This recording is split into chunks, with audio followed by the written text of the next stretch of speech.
안녕하세요. 이번에 이제 소방시설 관리사 정기 기초를 강의하게 될 제 이름은 나와 있는 모성은입니다. 소방하시는 분들 대부분이 이제 가장 좀 껄끄러워하는 부분이 전기죠, 전기. 근데 어렵다 생각하면 모든 게 다 어려운 거고요. 뭐 쉽다 생각하면 또 쉬운 게 전기입니다. 그리고 우리 일상생활에 전기는 소방보다 더 가까이 있죠. 집에 소화기는 없어도 전기는 들어와요. 그죠? 네. 자, 그러면 우리가 전기를 알기 전에 제가 간단하게 그냥 전기에 대한 역사라든지 뭐 그런 거. 여러분들 소방하시니까 소방에 대한 역사는 아세요? 몰라요? 보통 소방서 가면은 거기 그 게시판인가? 거기 뭐 소방 역사 해가지고 그런 거 있는데 꼭 한번 읽어보세요. 우리나라 소방의 역사는 금화도감이 최초입니다.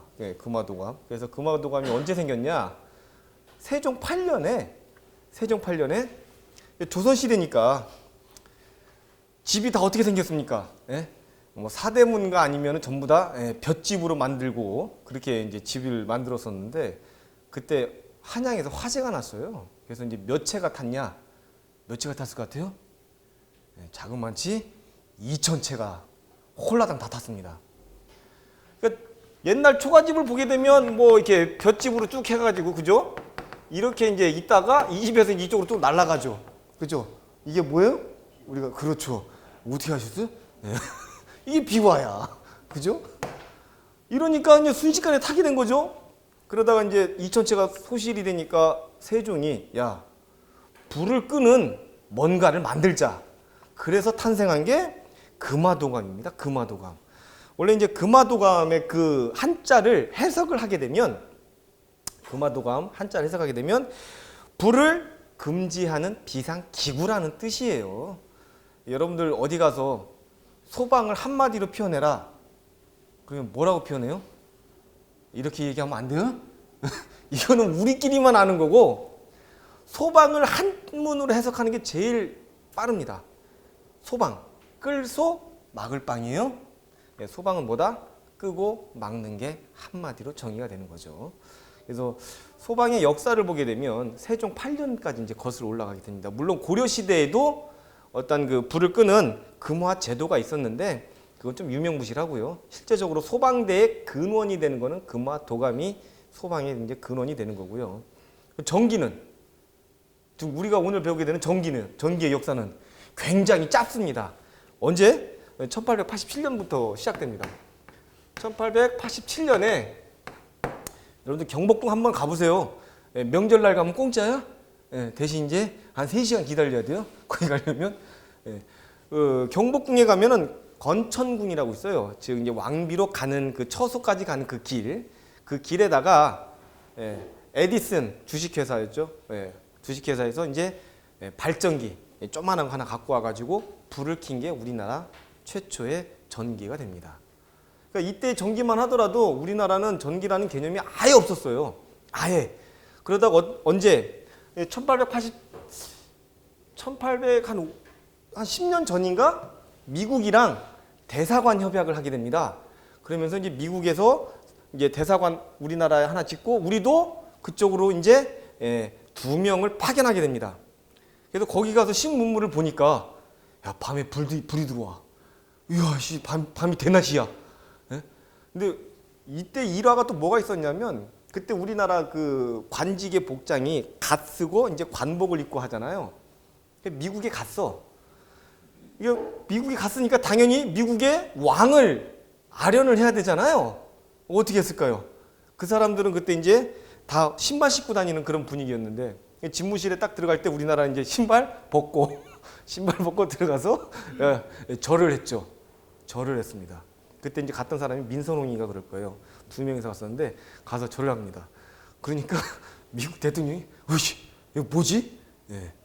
그게 이제 우리나라가 이제 서양 문물을 받아들이기 위한 하나의 시초적인 현상이 되는 건데 그때 이제 거기 가서 그 문물을 보고 왕한테 보고를 합니다. 미국에 갔더니 밤이 대낮 같습니다. 그래가지고 그때 미국 그 대사관을 통해 가지고 야 그러면 발전기를 하나 갖고 오자. 그래서 발전기하고 연료, 경유를 갖고 오고 그 다음에 전기줄을 이용을 해서 불을 킨 게 우리나라 최초의 전기가 됩니다. 여러분들 소방한다면 역사가 전기보다 굉장히 깊죠. 자부심을 가져야 되는 거예요. 물론 이제 캐파는 전기가 훨씬 더 커. 현장 가면 전기가 훨씬 더 커요. 그래도 전기토방통신을 묶어서 발주를 하죠. 그래도 역사적으로 보면 굉장히 깊다라는 거. 그래서 보게 되면 이제 뭐가 나오냐? 이제 왕한테 이제 전하 그러죠. 전하. 그 전하가 이때 나오게 되는 거예요. 전하. 전하. 이 전하가 어떤 거냐면 전기는 양의 성질을 띠는 거, 음의 성질을 띠는 거. 이때 그 전기가 갖고 있는 전기량, 그걸 이제 대전되었을 때라고 하는데, 대전되었을 때 전기량, 양을 뭐라고 하냐? 전하라고 합니다. 전하. 전하. 제가 필요한 것만 제가 꼭 말씀드릴게요. 자, 그러면 여기 보게 되면 물질의 구성을 먼저 보게 됩니다. 이런 거 중요하지 않아요. 이런 거는 그냥 이해를 돕기 위해서 해놓은 것 뿐이지 실상적으로 보게 되면 큰 의미는 없다. 근데 제가 여러분한테 설명을 드린 게 이제 규소. 우리 세계적으로 봤을 때 가장 흔한 물질 중에 하나가 규소입니다. 규소. 규소. SI로 표시하는데 이 규소는 14가 전자입니다. 그래서 원자를 중심으로 해가지고 이제 전자가 14개 있다라는 거예요. 그래서 두 개 있고요. 그 다음에 몇 개 있어요? 8개가 있어요. 8개.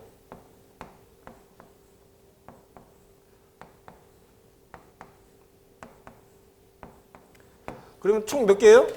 10개가 되겠죠. 근데 14개니까 맨 바깥쪽에 몇 개? 4개의 전자가 이렇게 있습니다.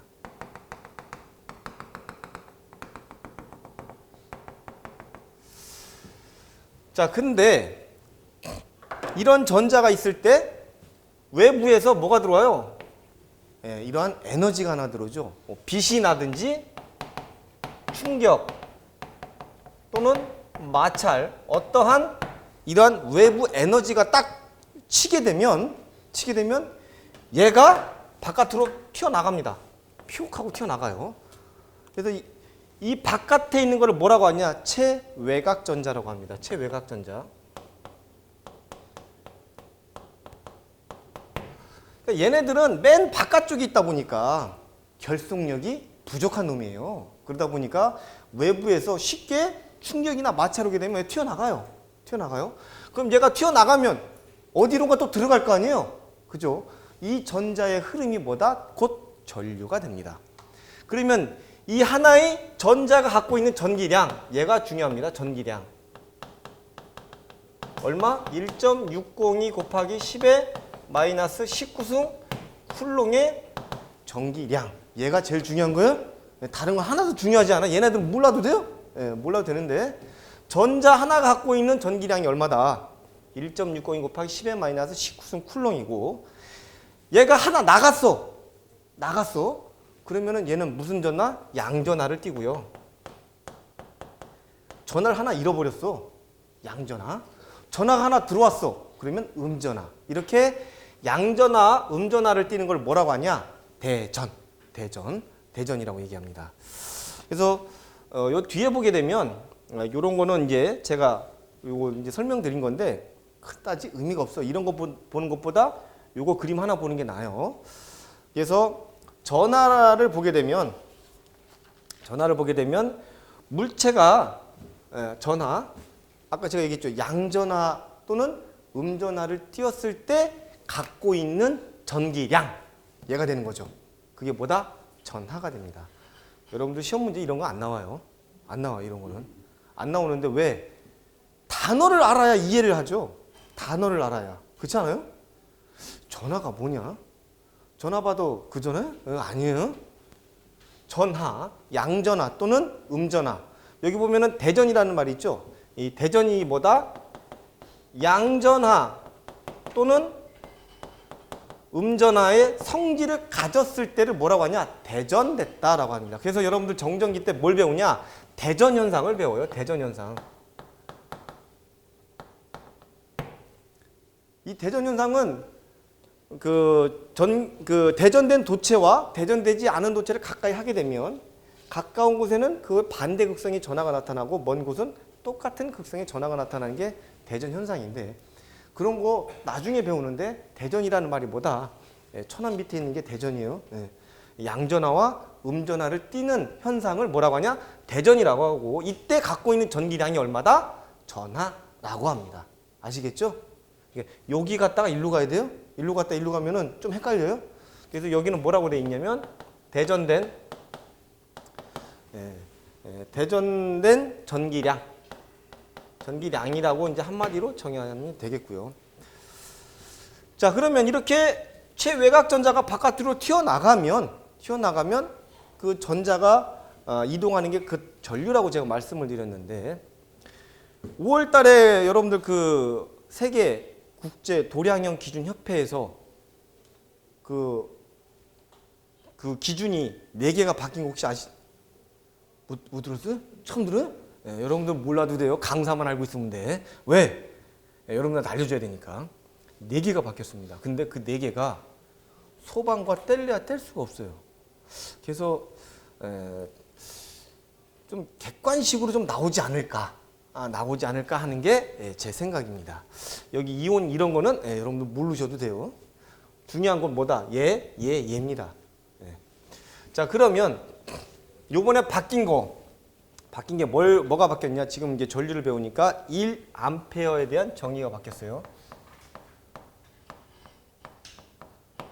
그러면 1A에 대한 정의는 뭐냐? 얘입니다. 얘.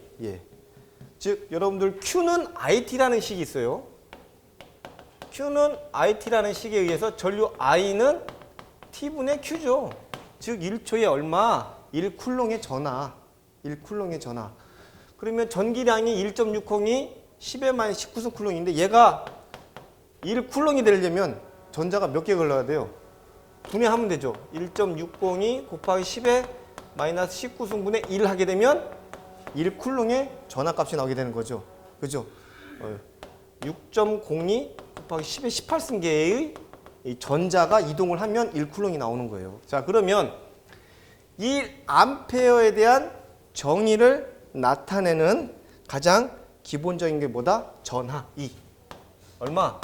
1.602 곱하기 10에 마이너스 19승 쿨롱. 얘가 기본이 되는 거고요. 자, 그 다음에 질량이 있어요. 질량 바뀌었어요. 질량. 킬로그램이죠. 이 킬로그램, 얘는 플랑크 상수를 기준으로 하고 있어요. 요번에 바뀐 거예요. 자, 그 다음에 온도. 절대온도 K값. K값을 정의할 때는 어떤 상수를 갖고 하냐? 볼츠만 상수를 갖고 합니다.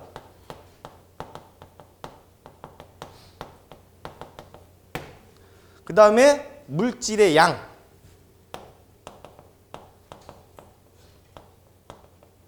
몰이죠, 몰. 이 몰은 어떤 걸 갖고 하냐면은 아보가드로 상수로 합니다.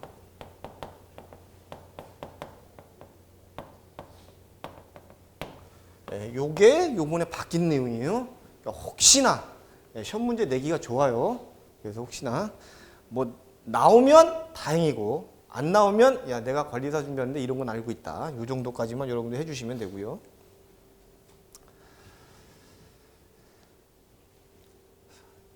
어차피 이것도 여러분들이 이제 그 전기 회로 이론을 배울 때 같이 배우니까 꼭 기억하셨다가 그때 상기하시면 됩니다. 자, 다음 전압과 기전력입니다. 보통 전기를 표현할 때 뭘로 표현하냐면 물의 비유를 많이 합니다. 물, 그죠? 이렇게 물의 비유를 많이 해요. 물에.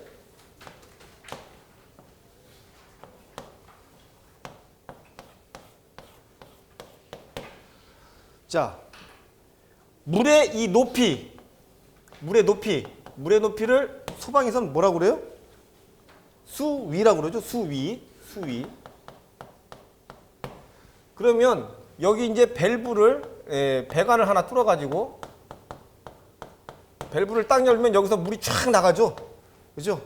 이때 나가는 속도는 토리첼리 공식에 의해서 이제 V는 루트 EGH. 그죠? 즉 높이가 높을수록 나가는 수압은 속도는 센 거죠. 그러면 이때 나가는 물의 압력, 수압이죠, 수압. 그죠? 수압. 수위가 있고요, 수압이 있죠. 자, 그러면 수위를 전기에서는 뭐라고 하냐? 기전력이라고 보시면 됩니다. 기전력. 그 다음에 수압을 뭘로 보냐? 전류로 보시면 돼요. 그래서 전압, 전위, 전압, 기전력. 여기 좀 다르게 했네요. 근데 의미하는 바는 요 높이는 뭘로, 여기죠? 수압. 수압은 전압, 기전력, 전압, 흐리게 하는 압력. 그 다음에 여기서 나오는 압력은 없네. 이 수압을 뭘로 표시할 수 있냐면 전류로 표시할 수가 있습니다. 자, 그래서 이 수압은 뭐에 비례해요? 얘가 많냐, 적냐? 그 다음에 여기 보게 되면 이 밸브에 라든지 배관에 보게 되면은 이물질이 끼죠, 그죠? 얘네들은 물의 흐름을 방해하는 놈이잖아요, 그죠? 얘네들을 뭘로 보냐? 저항으로 봅니다. 즉 물의 흐름을 방해하는 것, 이게 저항인데 전기로 하게 되면 뭐야? 전류의 흐름이죠. 전류의 흐름을 방해하는 것이 뭐다? 저항입니다. 저항. 쉽게 여러분들 생각하시면 돼요. 그래서 여러분들 배관 같은데 요즘 녹물 많이 나오고 있죠. 이슈화 되고 있죠. 근데 녹물이 집도 오래되면 배관에 녹이 나잖아요. 그거 이제 플러싱 하잖아요. 안 해보셨어요? 오래된 뭐 주택이나 이런 데는 배관 자체가, 여기가 우리 집이야. 우리 집인데 우리 집까지 들어오는 수도관은 새 거야. 새 건데 여기서 이제 우리 집으로 이제 들어와서 이제 집이 오래되다 보니까 여기가 이제 배관이 낡은 거죠. 그러면 여기 틀어도 녹물이 나와요. 그럼 이거 플리싱 작업해야 돼요. 보통 이제 조그마한 구슬이 있어요. 얇은 구슬을 배관에다 넣어가지고 강하게 압력을 가면은 걔가 이제 돌아다니는 걸 다 깨끗하게 청소하죠. 이제 녹물이 어마어마하게 나옵니다. 특히나 어디 여러분들 겨울철 난방 잘 안 되는 아파트 있잖아요. 노후화된 아파트. 그럼 물 틀어보세요. 제가 한번 해봤거든요. 아니 난방비가 40만 원이 나오는데 뜨뜻하질 않아. 그래가지고 그걸 한번 틀어봤죠. 틀어봤더니 진짜 거짓말하고 진흙탕물이 나와요. 진흙탕물이. 근데 그 물을 바꾸려면 우리 집 것만 바꾸는 게 아니야. 전체 한 동뿐만 아니라 같이 배관 연결돼 있으면 전체를 다 바꿔야 돼요. 수천 톤 나와, 수천 톤. 못 바꾸는 거야, 그거. 그러니까 돈은 돈대로 들어가고 난방은 난방대로 안 되고 그런 상황이 생기는 거예요. 그 이유 중에 하나가. 자, 다음에 보시게 되면 이제 전류의 방향입니다. 전류의 방향. 우리가 기본적으로 알고 있는 전류의 방향하면 항상 어떻게 됩니까? 전류의 방향은 플러스에서 마이너스로 가죠. 얘가 전류의 방향입니다. 전류의 방향. 즉 옛날에는 플러스에서 마이너스로 간다라고 생각을 했어요. 즉 누가 있냐? 전기의 그 역사를 보게 되면 그리스의 탈레스라는 놈이 있어요. 얘가 애들이 호박 있죠. 우리나라 호박 단추 있잖아요. 그거를 천으로 막 문질러서 놀다 보면 어떤 놈끼리 붙어 또 이걸 보게 된 거예요. 그래서 저게 뭐지? 관심을 가진 거죠. 그래서 전기의 어원, 일렉트론, 그게 그리스어로 호박이라는 뜻이에요. 호박. 그래서 일렉트론이 나왔고요. 그 다음에 16세기 말에 영국에서 전기는 플러스하고 마이너스가 있다. 누가? 윌리엄 길버트라는 사람이 이걸 발견을 한 거죠. 전기는 뭔지 모르지만 그냥 플러스하고 마이너스가 있어. 이렇게 해서 쭉 오다가 볼타라는 놈이 볼타 전지도 만들고요. 그렇게 해서 모든 거는 다 항상 어떻게 간다? 플러스에서 마이너스로 간다라고 모든 사람이 그렇게 생각을 했어요. 그러다가 언제? 톰슨이라는 놈이 나옵니다. 얘가 19세기죠.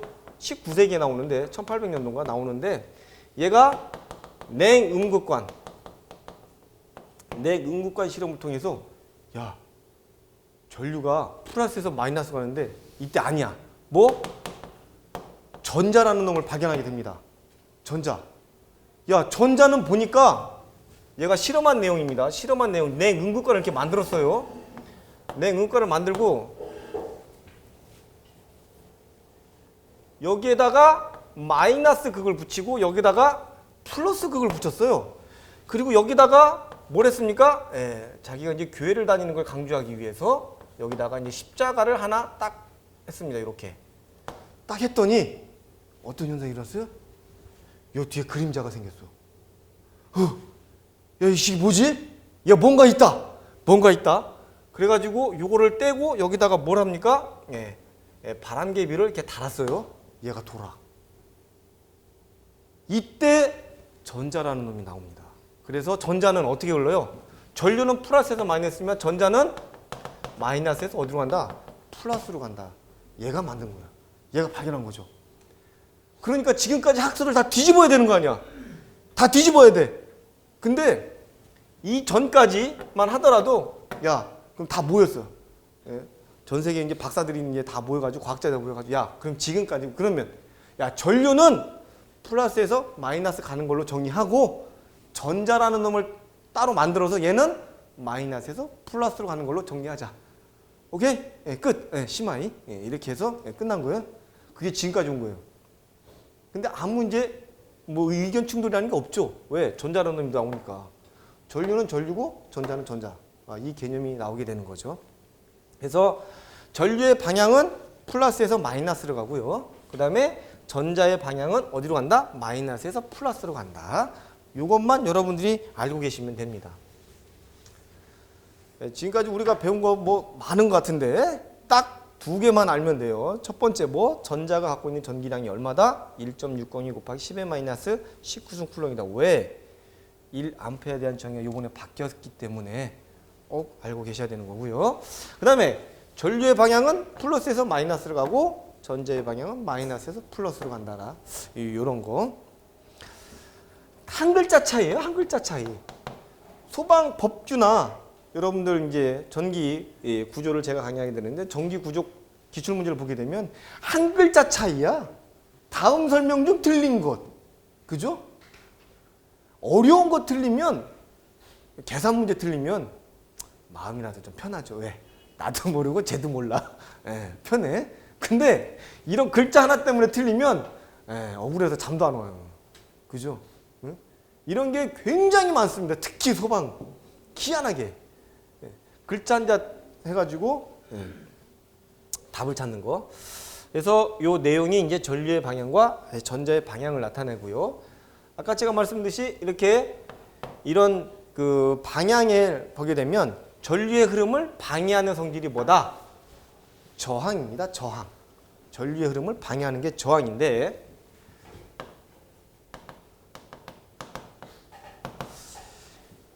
전기는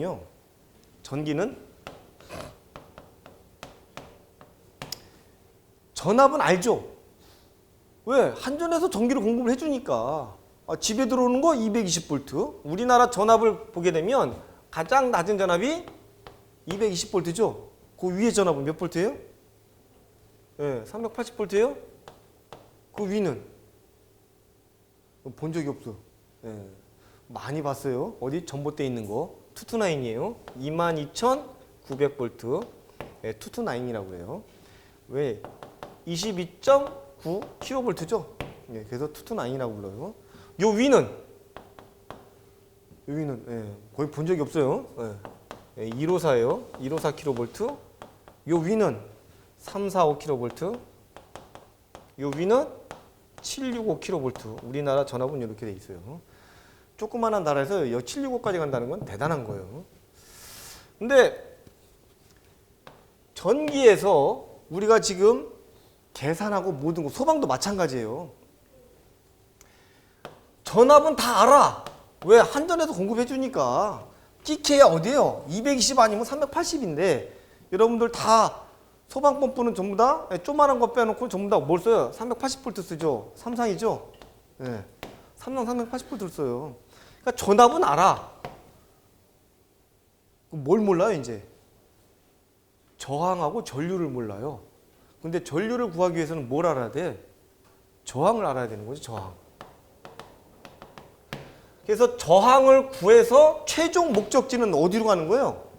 전류로 가는 거죠. 얘가 제일 중요한 거예요, 전류가. 왜? 왜 전류가 제일 중요할까요, 전기에서는? 전기에서 직류도 그렇고 교류도 그렇고 다 뭘 구해요? 임피던스 값, 저항 값을 구해가지고 최종 목적지가 어디야? 전류야, 전류. 왜 그럴까요? 왜? 왜 전류가 중요할까요? 왜? 소방도 마찬가지잖아요.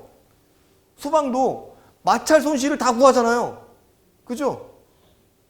마찰 손실 구해가지고 어디로 가? 종착지가. 에? 안 구해봤어요? 유량으로 가잖아요. 유량. 유량을 알아야 펌프를 산정을 하지. 그죠? 전기는 전류를 알아야 뭘 선정을 해요? 차단기 용량이 나오고 전선 사이즈가 나와. 이게 중요해요, 얘가. 그러니까 최종 목적지가 어디로 가는 거예요? 전류로 가는 거야. 전류로 가기 전에 뭘 구해야 돼? 얘를 구해야 되는 거예요. 이해 가시죠? 얘를 왜 구해야 되는지. 그러니까 여러분들도 공부를 하다 보면 야, 이놈의 마찰 손실 더럽게도 많아요. 그죠? 예. 돌연 확대관, 돌연 축소관 이런 거 다 틀리죠. 예? 요거 유도하는 거 몰라도 돼요. 결과값만 알면 돼. 근데 이런 게 다 뭐다? 나중에 최종 목적지 얘를 구하기 위해서 우리가 구해야 되는 과정 중에 하나죠. 그래서 저항을 뭘로 표시하냐? R로 표시합니다. 옴의 법칙이라고 표시하죠. 옴. 여러분들 아까 1A에 대한 정의는 뭘로 한다고요? 전기량 1.602 곱하기 10의 만 19승 쿨럼 가지고 1A를 정의를 합니다. 즉 어떤 거? Q는 IT라는 식을 가지고 I는 얼마? T분의 Q. 즉 쿨롱파 세크가 뭐다? 암페어에 대한 정의가 되는 거예요. 정의가. 그러면 저항 옴의 법칙이죠. 옴의 법칙은 R인데 R로 표시 안 하죠? I 이렇게 해놓고 옴의 법칙이라고 하죠. 그죠? 네. 독일 사람이야? 옴이라는 사람이 사람 이름이에요. 여러분들이 알고 있는 암페어, 볼트, 옴 전부 다 사람 이름이에요. 여러분들 주파수 단위가 뭐예요? 헤르츠죠. 그게 전자파의 기원이 되는 거예요. 전자파라는 게 없었어 옛날에는. 그러다가 얘가 나타나면서 전자파에 대한 개념을 확립을 한 거죠. 그게 주파수 헤르츠입니다. 사람 이름이에요. 모든 건 사람 이름으로 가게 되는 거죠. 그래서 여기서 R, 옴은 어떻게 구한다? I분의 V, 볼트파, 암페어. 즉 얘가 뭐가 되는 거예요? 옴이 되는 거예요. 옴. 즉 옴은 뭐다? 옴은 뭐다? 저항의 단위가 되는 거고요. 전압과 전류를 알고 있을 때 구하는 공식이 얘가 되는 거죠. 그런데 우리가 전압과 전류를 몰라. 전선만 알아, 전선. 여러분들 저항은 종류가 굉장히 많습니다. 종류가 굉장히 많아요. 전선이 갖고 있는 도체 저항이 있고 그 다음에 선과 선이 연결되는 것 또는 선과 차단기가 연결될 때 발생되는 접촉 저항이 있고요. 또 대지 저항이 있죠. 그죠? 그 다음에 또 뭐가 있어요? 접지 저항이 있어요. 저항의 종류가 굉장히 많아요. 자, 그러면 전선이 이렇게 있을 때 여기 이제 이 자체 내에서 발생되는 저항값 R을 구하게 되는 거죠. 소방에서는 배관에 저항값을 뭘로 표시해요? 조도로 표시하지 않아요? 그죠? 물의 흐름을 방해하는 놈이야. 조도가 여기 거칠기를 나타내잖아요. 그죠? 이런 것처럼 이 전선에서 나오는 저항 R값은 어떻게 구하냐? 요 면적이 클수록 또는 작을수록 저항값이 달라져요. 반비라는 관계가 생기고 그 다음에 길이가 긴 놈이 아무래도 저항값이 더 크겠죠. 비례하고요. 그 다음에 이 도체가 갖고 있는 고유 저항값. 고유 저항값은 총 3개가 있습니다. 경동선, 연동선, 알루미늄선 3가지가 있는데 여러분들 소방에서 가장 많이 쓰는 선이 무슨 선이에요? 가장 많이 쓰는 선. 현장 가보시면 자탐 발신기까지 무슨 선 연결해요? 뭔가 모르지만 연결하라고 해서 저는 연결합니다. 저는 잘 모릅니다. 그게 무슨 선이에요? 연동선이에요. 부드러울 연자야. 사람이 손으로 구부렸다 폈다 하잖아요. 연동선이야. 연동선의 고유저항값은 얼마다? 58분의 1입니다. 58분의 1이고요. 그 다음에 경동선이 있어요. 경동선. 여러분들 연동선만 알면 돼요. 경동선은 어떤 선이냐? 사람이 손으로 휘기가 굉장히 힘들어요. 어디? 전봇대 위에 지나가는 전선. 걔네들은 경동선이에요. 그래서 사람 손으로 휘기가 굉장히 힘듭니다. 그 다음에 알루미늄선이 있어요. 알루미늄선. 소방에서 알루미늄선은 어디서 볼 수 있냐면 수신기 하게 되면 이제 배터리 있죠. 배터리하고 연결할 때 그 전원 라인 연결할 때 그 선 색깔을 보게 되면 예전에는 알루미늄선을 많이 썼어요. 은색 심선이야. 혹시 본 적 있으시죠? 야, 전선 피복을 깠는데 색이 구리선이 아니고 은색선으로 되어 있는 거 있어요. 은색선. 걔가 알루미늄선입니다. 알루미늄선. 각각 저항값이 다른데 소방은 다 못다. 거의 대부분 연동선을 쓰기 때문에 58분의 1이 나와요. 그래서 여러분들 전선과 단면적과의 관계에서 뭐가 나오냐? E는 1000분의 A 35.6 Li죠? 네. 이 식이 뭘로 나와? 얘를 통해서 나오는 거예요. 유도되는 거야. 우린 여기 몰라도 돼. 그러나 뭘 알아야 된다? 아, 연동선이 뭐다? 58분의 1이고요. 그 다음에 이걸 통해서 뭐가 나온다? 나중에 또 우리가 이걸 이제 배우게 되는 거죠.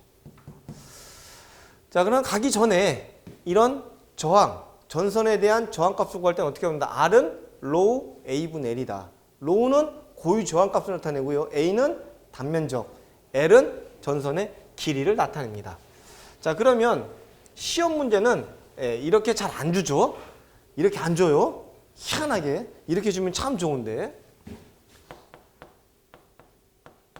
A가 면적이잖아요. 단면적. 그죠? 얘 전선의 면적을 얘기합니다. 전선은 동그랗죠? 동그래요. 자, 요즘 초등학교 5학년 가면은 이걸 배웁니다. 이걸 배워요. 이게 이제 원인데, 원의 면적은 어떻게 구해요? 여기가 이제 R이라고 치면, 네? 면적. 면적은 파이 R 제곱이에요. 파이 R 제곱, 면적. 근데 면적을 안 주고 항상 뭘 줘요? 지름 D를 줘요. 아, 나쁜 놈들이야. 좀 쉽게 가면 참 좋은데.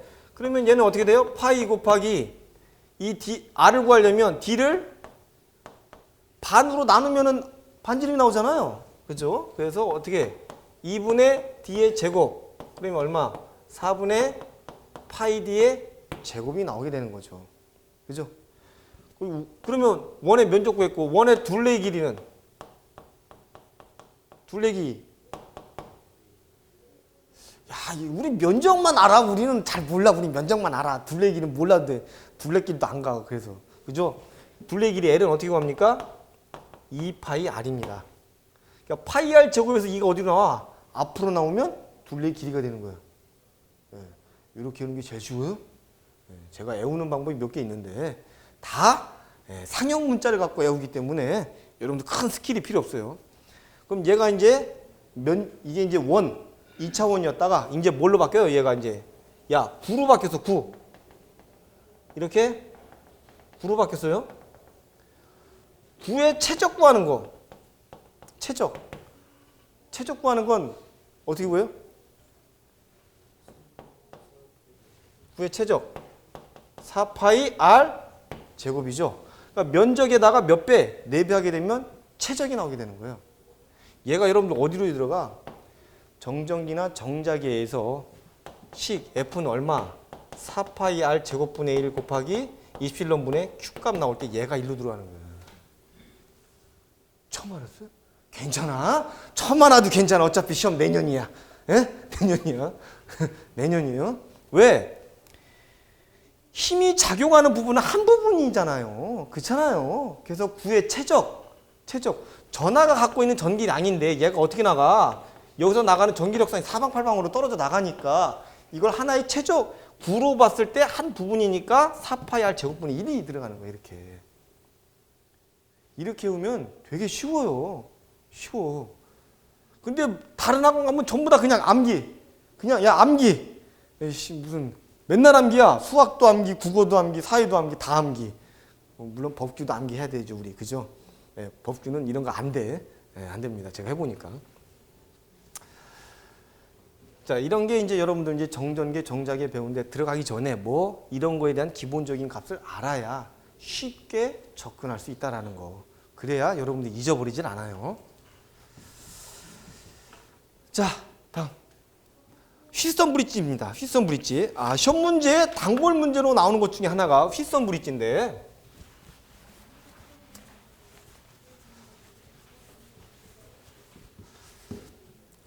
자, 이 휘선 브릿지의 가장 기본적인 개념이 뭐다?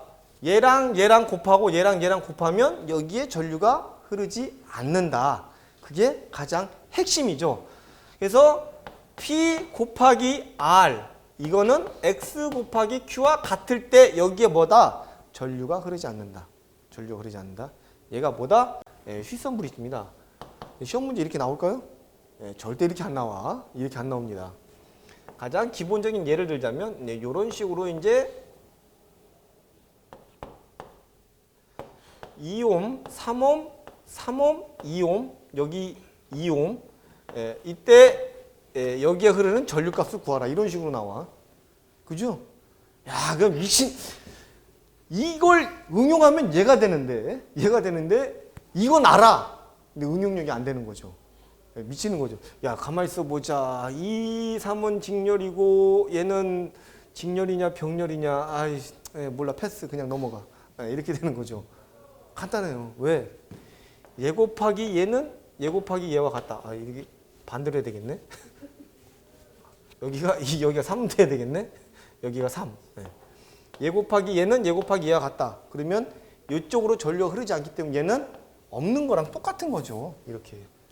그죠? 근데 이 휘선 브릿지가 어디에도 쓰여요? 감지기에도 쓰여요. 감지기. 이해가세요? 감지기의 감지 원리를 보게 되면 뭐 대부분 이제 열전대 제어백 현상을 이용한 현상이 있긴 한데, 이 외부하고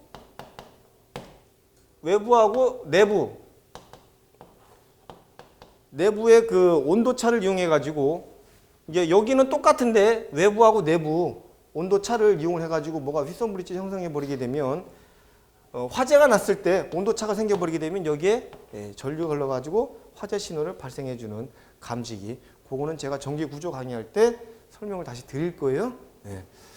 제가 강의하는 거는 딱 두 과목입니다. 전기 구조하고 소방 안전관리론.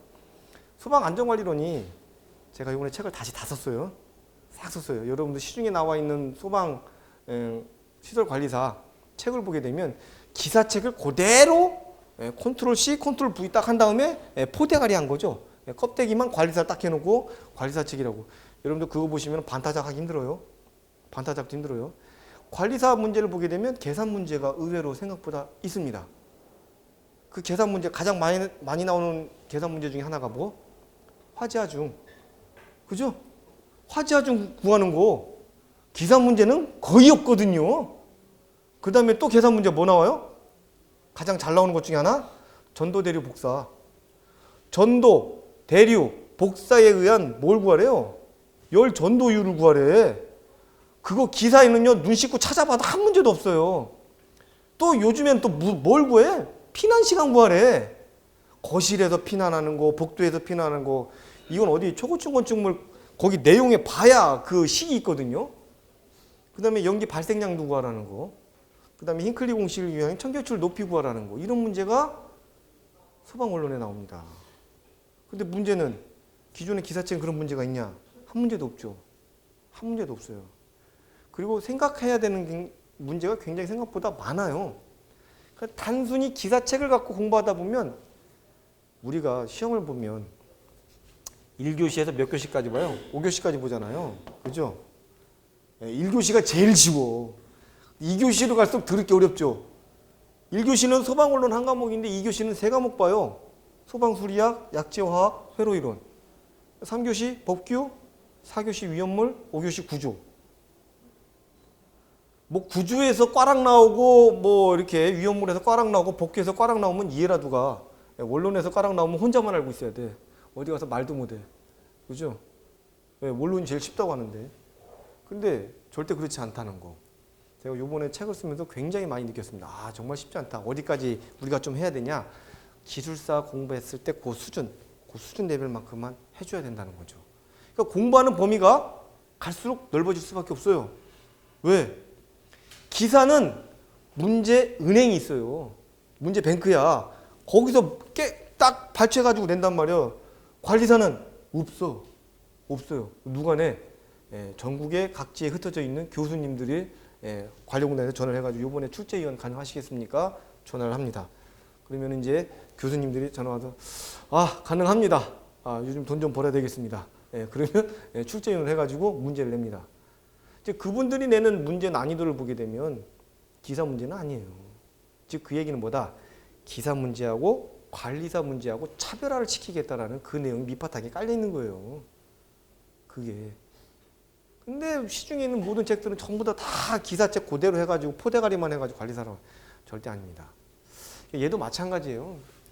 우리가 배우는 회로 이론이 단순히 회로에서만 적용되는 게 아니고 어디 전기 구조에서도 응용이 되고요. 다른 데서도 많이 응용이 돼요. 가기 전에 이러한 개념 알고 계셔야 된다는 거. 말이 기초지 기초 같지 않은 기초예요. 근데 휘선 브릿지 우리 많이 들어봤죠? 휘선 브릿지. 자, 그 다음에 전압과 전류 측정이 있습니다. 여러분들 현장에서 유량 뭘로 측정해요? 유압, 그 압력 측정하는 거. 보통 다 피터 게이지 갖고 측정하잖아요. 그죠? 옥내 소화전 쫙 틀어놓고. 그러니까 전기도 전압 측정하는 게 있고 전류 측정하는 게 있어요. 전압은 뭘로 측정해요? 전압계. 가장 간단한 거. 여러분들 현장에 가면은 그 포켓 조만한 거 갖고 다니죠? 그거 10,000원밖에 안 해요. 그거로 회로 시험기라고 하는데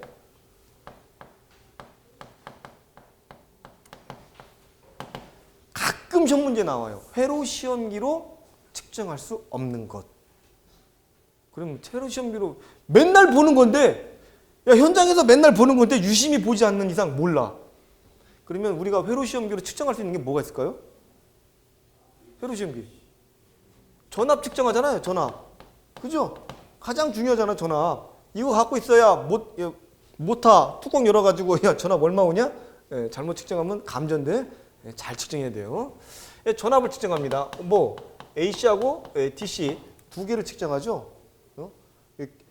교류 전압계, 직류 전압을 측정할 수 있는 거예요. 또 뭐 측정해요?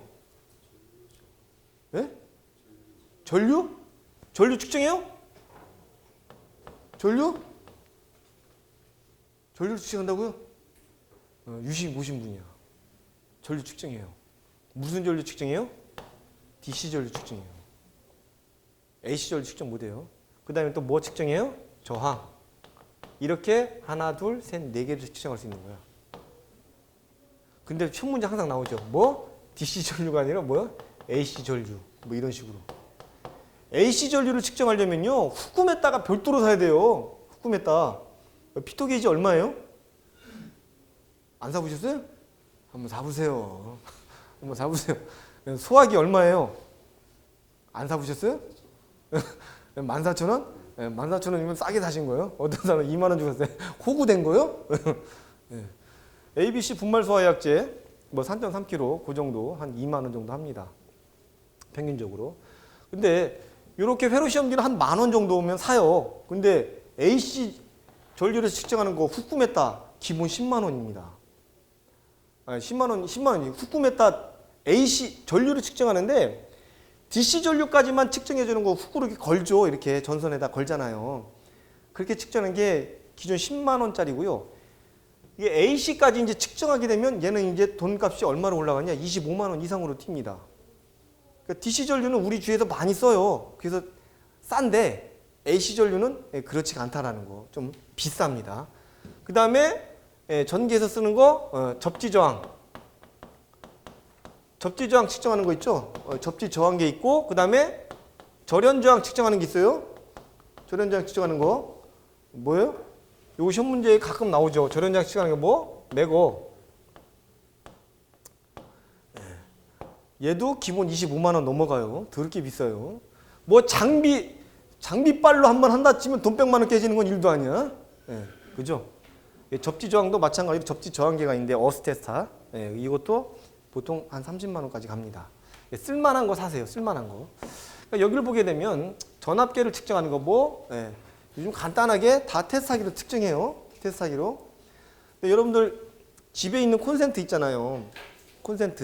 콘센트에다 전기를 옛날에 예전에 이제 한 60년대 때, 70년대 때 그때 전기 사고가 굉장히 많이 일어나서 특히 어린아이들이 감전사로 많이 죽었어요.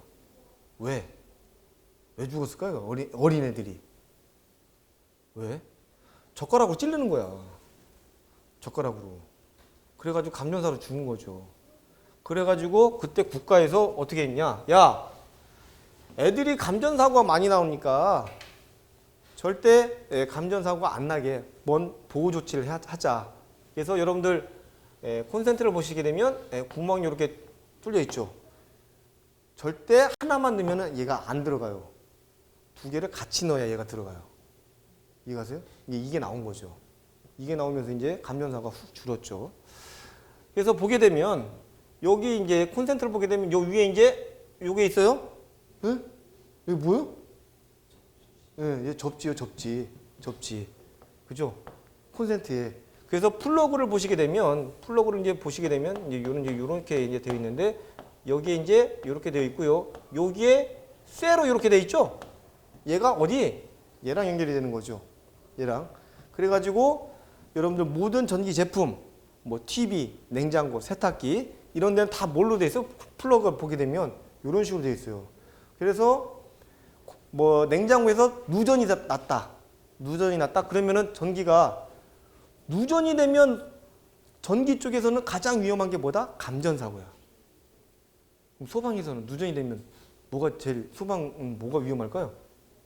그렇죠. 화재 원인이 되는 거야.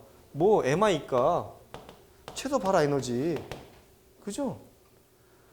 그 대표적인 게 뭐 누전이라든지 뭐 단락사고라든지 그다음에 또 정전기 많이 있죠. 그런 것들이 다 뭐다? 발화의 에너지원이 점화원이 되는 거죠. 그래서 예전에 6년 전인가요? 저기 송내 고가다리 외곽순환도 고가다리 밑에서 탱크롤이 홀라당 다 탔죠. 그게 뭐예요? 정전기 원인. 그래서 정전기 방지 대책에 보게 되면 뭐가 있어요? 유속에 대한 제한이 나와 있어요. 얼마? 1m/s 이하로 되어 있습니다. 그러니까 이런 정전기가 의외로 화재로 많이 이어질 수 있다는 거. 그렇기 때문에 정전기에 대한 대책도 우리가 배우게 되는 겁니다. 그래서 이런 그 측정값. 그러니까 전압계는 뭐다? 전압을 측정하는 거고요. 전류계는 뭐다? 전류를 측정하는 거고요. 측정 장비를 보게 되면 절연저항 측정하는 거는 이제 매거가 되는 거고 전류를 측정하는 건 후쿠가 되는 거고요. 회로 시험기로 다 측정할 수가 있습니다. 자, 다음 전력, 전력량, 열량이 나와 있습니다. 뭐 남자의 힘은 정력, 전기 힘은 정력. 이건 제가 쓴 건 아니에요. 원장님이 쓰신 거예요? 제가 쓴 건 아니에요. 저는 이렇게 구차하게 쓰지 않습니다. 예, 전력. 요번에 여름철 전기 요금이 이제 걱정되죠. 그래가지고 정부 안이 발표가 됐는데 한전에서 부결됐죠. 왜? 주주잖아. 한전은 주식회사에 상장되어 있는 회사입니다. 근데 전기요금을 깎아주게 되면 한전에서 한 3천억 정도 손해를 보게 되니까 주주들이 이거를 부결을 시켜버렸죠. 그래가지고 지금 가결안이 뭐냐면 지금 현재 우리나라는 세 단계로 구분돼요. 200, 400 이렇게 세 구간으로 구분이 되어 있어요. 요 200kW하고 201kW하고 단가가 따블라고요. 마찬가지로 400과 401kW는 단가가 또 따블이 납니다. 무조건 전략해서 써야 돼요. 근데 전략이 안 되잖아. 전략이 안 돼요. 이놈의 집에 있는 전자제품은 갈수록 늘어요. 요즘 가장 핫한 아이템이 뭔지 아세요? 요즘 가전제품의 가장 핫한 아이템 알아야 돼. 모르면 큰일 나요. 핫한 아이템 뭐가 있을까요? 예? 요즘 이제 장마철 오니까 뭐가 가장 핫한 아이템이요? 예. 건조기. 전기 더럽게 먹어. 건조를 뭘로 해? 전기로 하지. 가스로 하겠습니까? 예. 겁나게 좋아. 써보니까 수건이 살아있어. 우와! 여러분들 수건 사서 쓰다 보면 새 거 싸잖아요. 한 일주일은 뽀송뽀송해요. 한 두 달 지나잖아요. 수건으로 자동차 그 세차 잘못하면 스크래치 납니다. 이거는 이거는 거의 뭐 사포야. 그죠? 근데 건조기 한 돌리잖아요. 얘가 새 생명을 얻었어. 새 생명을 얻었어. 진짜 끝내줍니다. 건조기. 그 다음에 또 뭐 있어요? 스타일러. 이거 죽입니다. 스타일러. 처음 듣는 단어예요? 뭐 그럴 수도 있어. 스타일러. 홈쇼핑 자주 봐야 나와요. 저녁에 사람들이랑 소주 한 잔 먹고 삼겹살 먹고 이제 딱 들어가면 옷에 다 냄새 배기죠. 그거 이 안에 딱 걸어놓고 아침에 딱 입으면 드라이클리닝하고 똑같습니다. 끝내줍니다. 이런 거. 갈수록 가전제품은 늘 수밖에 없어요. 우리 집 같은 경우에는 드럼 세탁기가 9kg짜리인데 건조기가 16kg야. 건조기 사니까 얘도 바꿔야 된다고. 하지마. 그냥 얘 2번 돌렸었어. 2번 돌렸어. 하지마. 제가 그랬는데, 그러니까 전기는 쓰면 썼지 덜 쓰진 않죠. 그렇죠? 모든 건 마찬가지예요. 그리고 집에 전기는 AC가 들어오는데 뭘 더 많이 써요? DC를 더 많이 써요. 그럼 우리 집에서 그럼 DC는 뭘 쓸까요? DC. 뭘 써요? DC? 텔레비전 DC 써요? DC 쓸 수 있어요. 또 뭐 있어요? DC 쓰는 거 생각해보면. 뭐 써요? 그렇죠. 핸드폰 충전기 전부 다 DC로 돼 있죠. 그 다음에 또 DC 쓰는 거. 네? 우리가 생각을 안 했지만 굉장히 많습니다.